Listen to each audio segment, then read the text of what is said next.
बहुत बड़ा एक कदम है जो विश्व को परिचय कराता है कि परिवर्तन के लिए, आर्थिक परिवर्तनों के लिए, आर्थिक सुधारों के लिए भारत की जनता और भारत की सभी राज्य सरकारें और भारत की केंद्र सरकार एक मंच पर है, एक मन के साथ है, एक रास्ते पर। और इससे भरोसा विश्व का हम पर बढ़ा है। 1.49 लाख का कलेक्शन बहुत बड़ी बात है। मित्रों, पीएम गति शक्ति का मैं देश भर के लोगों को एक अपील करना चाहता हूं और विशेषकर इंफ्रास्ट्रक्चर के डेवलपमेंट और इकोनॉमी के साथ जुड़े हुए को मेरी एक रिक्वेस्ट है कि पीएम गति शक्ति का आप डिटेल अभ्यास करिए। पीएम गति शक्ति जो नरेंद्र मोदी जी का ब्रेन चाइल्ड है, मैं दावे से कह सकता हूं इस देश की इकोनॉमी को बदलने के लिए अकेली पीएम गति शक्ति में पूरी ताकत पड़ी है।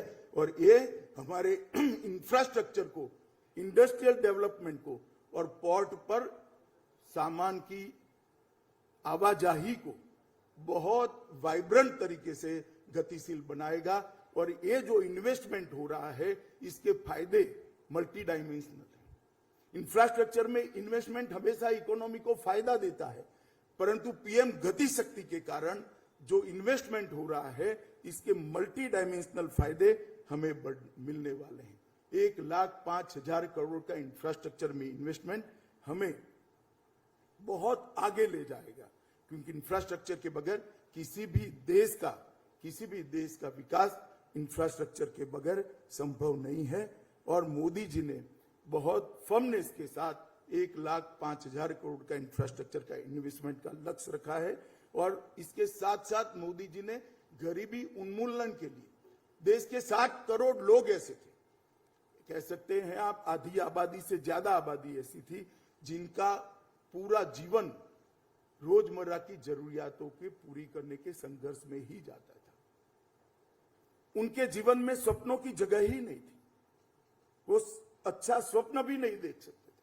70 साल की आजादी के बाद भी 2 समय क्या खाना वो ही दिक्कत थी। मोदी जी ने उनके जीवन स्तर को ऊपर उठाने का प्रयास किया। उनके घर में गैस का सिलेंडर पहुंचाया। 10 करोड़ से ज्यादा घरों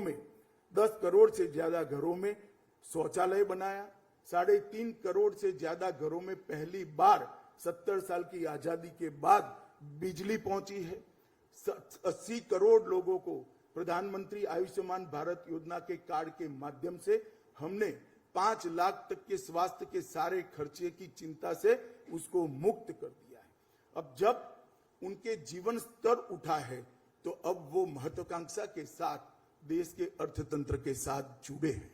आज मैं कह सकता हूं देश के अर्थतंत्र को पहले सिर्फ 70 करोड़ लोग गति देते थे, आज 130 करोड़ की पूरी आबादी देश के अर्थतंत्र को गति देती है।